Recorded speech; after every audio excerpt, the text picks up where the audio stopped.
শীতকালে বেশ কয়েকবার পিঠে না খেলে আমার চলে না, খেতে পারি না পারি, বানাতে কিন্তু ভীষণই ভালো লাগে।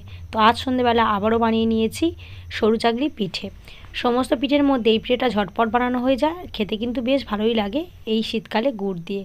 তো আজ সন্ধ্যেবেলা অল্প একটু বিউলির ডাল ভেজানো ছিল, সেটা বেটে নিয়েছি, আর সাথে চালের গুঁড়ো দিয়ে একটা সুন্দর ব্যাটার তৈরি করে নিয়েছি।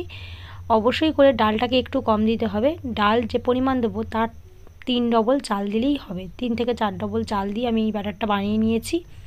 যদি ধরুন 1 কাপ বিউলির ডাল বাটা দিই, তাহলে আমি 4 কাপের মতো চালের গুঁড়ো দিয়ে আর জল দিয়ে একটা ব্যাটার তৈরি করে নিয়েছি।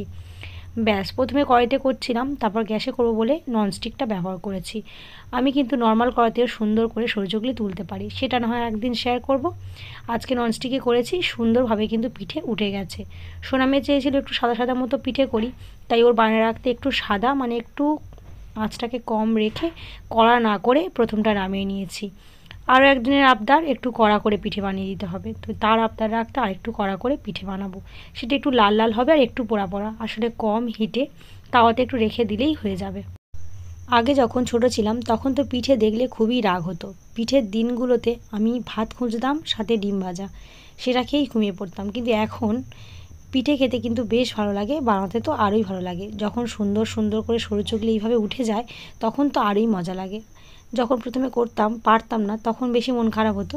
এখন আর মন খারাপ নেই, এই যে একটা সুন্দর লাল করে বানিয়ে ফেলেছি। গুড় দিয়ে গরম গরম সন্ধ্যের টিফিনে দিয়ে দিলাম দই মেখে। পিঠেটা ভালোই হয়েছে, কিন্তু গুড়টা খুব একটাও খাঁটি দেয়নি, মোটামুটি যা ছিল তাতেই কাজ চলে গেছে।